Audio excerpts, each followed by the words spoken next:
नेहा जी, आप ही से शुरू कर रहा हूँ। मैं एक छोटा जो आज कपिल सिब्बल ने कोर्ट में कहा है, ये मेरी तरफ से नहीं है, कोर्ट में उन्होंने जो कहा है और ये काफी रिवीलिंग है। उन्होंने बताया है कि कुल 55 बार डेट इसलिए बढ़ाई गई, या डेट मतलब मुकदमा इसलिए बढ़ा, और ये सारा मुकदमा ये है, सिर्फ अभी बेल एप्लीकेशन की बात हो रही है, कोई ट्रायल वायल नहीं चल रहा है। बेल एप्लीकेशन 55 बार डेट इसलिए बढ़ाई गई कि जो जुडिशियल ऑफिसर थे वो ऑन लीव थे। जुडिशियल ऑफिसर मतलब जो जज साहब थे वो छुट्टी पे थे या उपस्थित नहीं थे, तो इसलिए वो डेट आगे बढ़ी। 11 बार डेट आगे बढ़ाई गई, शॉर्टेज ऑफ स्टाफ या स्टेनो नहीं है। ये सिर्फ उमर खालिद के एक व्यक्ति की बात कर रहा हूं। 26 बार डेट बढ़ाई गई क्योंकि ये कहा गया कोर्ट से कि हमारे पास बहुत हैवी वर्कलोड है। 59 बार डेट बढ़ाई गई जब डीएसपी साहब अवेलेबल नहीं थे, या तो उनका पर्सनल कोई कारण था, या कोई अर्जेंसी थी, या इंटरनेट नहीं चल रहा था, इस तरह का। 59 बार। और 4 बार डेट इसलिए बढ़ाई गई क्योंकि लॉयर्स की स्ट्राइक चल रही थी। मैं नेहा जी इस बात को इसलिए कर रहा हूं कि ये सारा कुछ हमारी जो पूरी न्याय व्यवस्था है, सुप्रीम कोर्ट में जहां देश के आला वकील जो ये 5 थे, ये देश के पहले 10 में से ये 5 वकील तो थे। उन लोगों की अगर ये स्थिति हो रही है कि उनको एक एसबी राजू साहब आके टाल मटोल करके किसी तरह 2 घंटे की मोहलत, 4 घंटे की मोहलत, मंडे की जगह ट्यूसडे को लगवा लें, ये सब जब प्रैक्टिस कर रहे हैं, ये सब लोग देख रहे हैं। क्या जज साहब लोगों को समझ में नहीं आ रहा है? मुझे मतलब आज कहा गया कि वो मंडे तक बढ़ा दिया गया है। बट ये तो केवल और केवल बेल एप्लीकेशन पे बात हो रही है। उस पर इतनी लंबी सुनवाई आपने सुनी है, और आपको क्या लगता है कि अंतोगत्वा उमर खालिद या इनको बेल मिल जाएगी, या सरकार कोई नया हथकंडा, नया पैतरा लेके फिर आएगी जिससे इनको बेल ना मिले? नेहा राठी साहब जी। देखिए, क्या होगा वो तो मैं नहीं कह सकती हूँ, बट प्रॉब्लम ये है कि दूसरी साइड्स की तरफ से जो अभी काउंटर फाइल हुआ स्टेट की तरफ से, उसमें ये था कि डिले, ये जो जितने भी पिटिशनर्स हैं जिनको जो बेल मांग रहे हैं, वो सबके सब डिले उनकी तरफ से है, और डिले वो ही करना चाहते हैं और विक्टिम कार्ड प्ले कर रहे हैं। इसके रिस्पॉन्स में सिब्बल साहब ने ये डिटेल्स रखी हैं कि कितनी बार किस वजह से जो ट्रायल है वो डिले हुआ है। और ये आपकी बात बिल्कुल सही है कि इतने लंबे समय तक जैसे कि ट्रायल ही चल रहा हो, प्रिमा फेसी एक केस देखना होता है यूएपीए में भी। आप ट्रायल के तौर पर एक-एक एविडेंस को या एक-एक चीज़ को इस तरीके से नहीं डिटेल में जनरली बेल के केस में जाया जाता है। जो हियरिंग मैक्सिमम टू मैक्सिमम, जो पूरा का पूरा केस 15 से 20 दिन maximum, including next dates being given कि फर्स्ट डेट पे नोटिस हुआ, उसके बाद कुछ भी पूरा खत्म करा जाना चाहिए। बेल इधर उल्टा हो रहा है, वैसे bail is the rule, jail is the exception. यहाँ पे उल्टा हो रहा है, jail is the rule, bail is the exception. So ये एक एक्सट्रीमली जिसे कहेंगे एक उदाहरण है उस केस का जिसमें जुडिशरी बिल्कुल तरीके से इस वक्त क्वेश्चन में आ गई है कि ये हो क्या रहा है इस केस में। 5 साल से ऊपर लोग जेल में रहते हैं जिनके खिलाफ कोई डायरेक्ट एविडेंस भी नहीं है, विटनेस 800 से 900 हैं, कोई चांस ही नहीं है कि ट्रायल हो सकता है। आप किस बिना पर यंग लोगों को इस तरीके से जेल में रख सकते हैं when you have such a weak case otherwise? So इसमें कहीं ना कहीं जो हाई कोर्ट की जो 133 पेज की जजमेंट आई, उसके बाद सुप्रीम कोर्ट में आया, सुप्रीम कोर्ट में भी मल्टीपल टाइम लिया गया स्टेट के द्वारा इवन काउंटर फाइल करने में। और लास्ट टाइम जज साहब ने थोड़ा उन्हें बोला भी कि आप ये क्या कर रहे हैं, हमने ओरली बोला था आपको this will be the last time that you have to file the counter.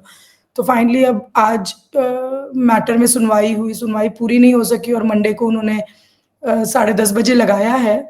But ये बहुत ही दुखद टाइप का मतलब केस है जिसमें ये रिपीटेडली हो रहा है। और दूसरी तरफ हम देखेंगे कि कितने ही लोगों को ना जाने कितनी हेट स्पीच जो दे चुके हैं, उनकी हियरिंग भी हो जाती है, बेल भी हो जाती है, उनको बेल मिल भी जाती है, पैरोल भी मिल जाती है। पर इस केस में ऐसे लगता है जैसे सारी गवर्नमेंट की जो अथॉरिटीज़ हैं या फिर जो जुडिशरी भी है, सब एक तरीके से किसी तरीके से जुड़े हुए हैं कि किसी भी तरीके से ये लोग बाहर ना निकल जाएं। और मुझे ऐसे लगता है कि ये सिर्फ ऑब्वियसली ये लीगल मामला है नहीं, ये इस तरीके के कोई मर्डर का अपराध का वो सब नहीं है इन पे। तो ये एक तरीके से एक मैसेज देना चाहते हैं कि अगर आप प्रोटेस्ट करेंगे सरकार के खिलाफ, अगर यंग लोग स्पेशली अगर कुछ बोलेंगे, तो see what we can do with you. तो ये क्लियर कट मैसेज है कि हम क्या कर सकते हैं, ये उसकी ताकत का एक तरीके से एग्जाम्पल प्रस्तुत किया जा रहा है।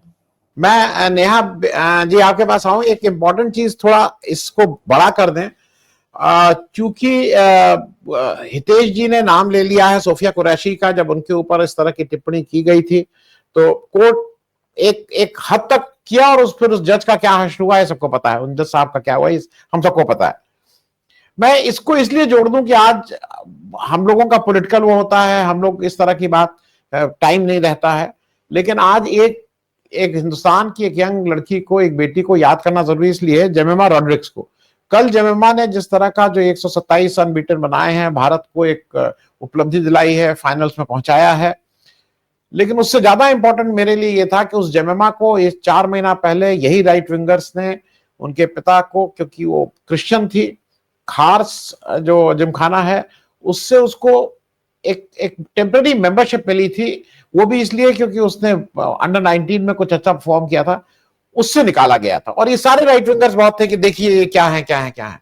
और कल उस लड़की ने अपना रिजॉल्व को जब वो मतलब फाइनली पीपल वर टॉकिंग, और जिस तरह से वो एक तरह उसका एक रिजॉल्व था कि मुझे जिताना है भारत को, दूसरी तरफ वो कह रही थी मैं लगातार एक लड़ रही थी अपने से और इस देश की व्यवस्था से लड़ रही थी।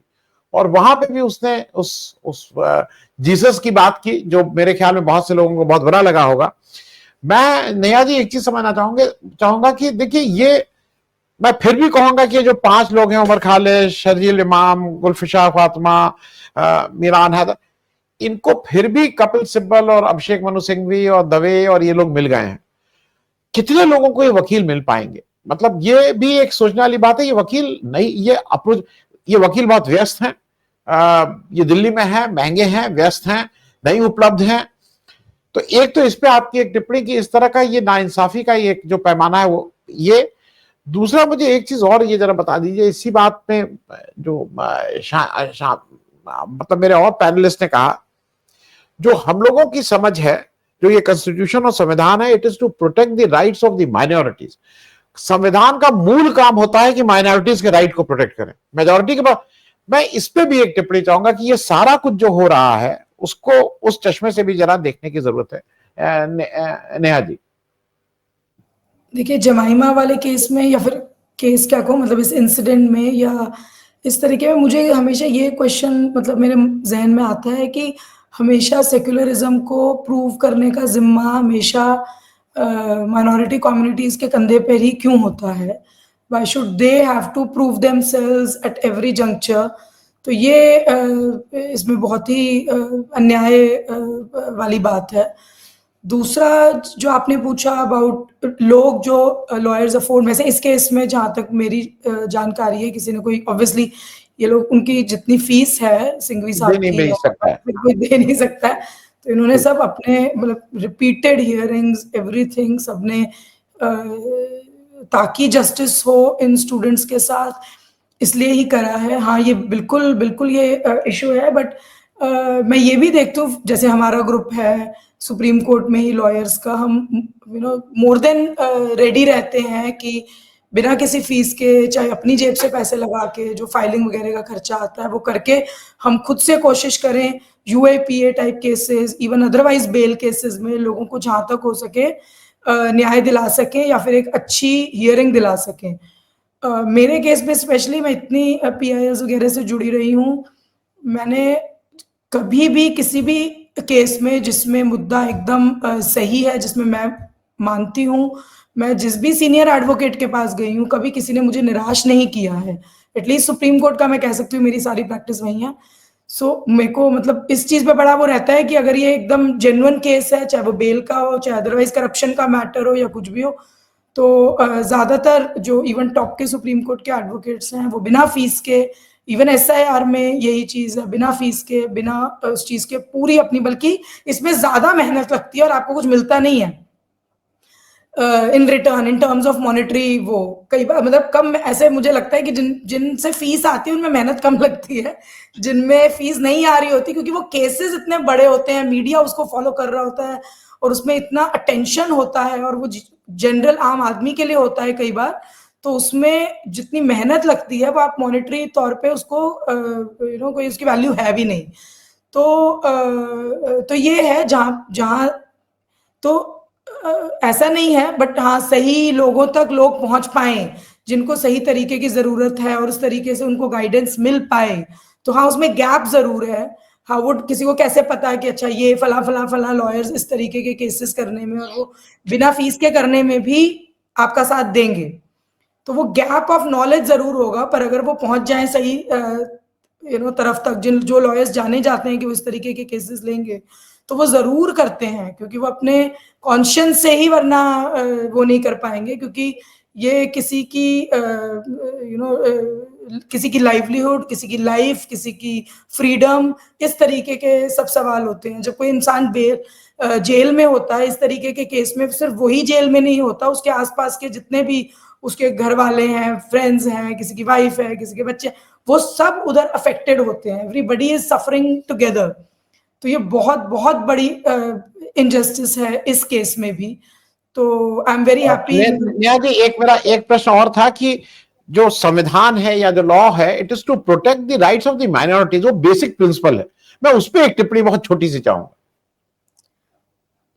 संविधान में बिल्कुल ये चीज है, सिर्फ संविधान का ये काम नहीं है, not only the minority but everybody is equal in the eyes of the law. But situation इस तरीके की पिछले कितने सालों में, 10-15 सालों में जो स्टार्ट हुई है, वो ये है कि ज्यादा से ज्यादा हम देख रहे हैं माइनॉरिटीज के ऊपर अटैक। आम आप आसपास, अपने आसपास रहने वालों से पूछ लीजिए, अपनी फैमिली में लोगों से पूछ लीजिए, कहीं ना कोई उस तरीके के लोग जो आर्ग्यू करना नहीं चाहते, जो मुद्दे पे बहस नहीं कर सकते किसी भी बात पे, but because of this WhatsApp university type का जो चल पड़ा है, वो एक तरीके का जो आक्रोश, जो इंटॉलरेंस और जो वो फैल गई है विद रिगार्ड टू किसी भी और समुदाय के प्रति, ये बहुत ही चिंताजनक विषय है।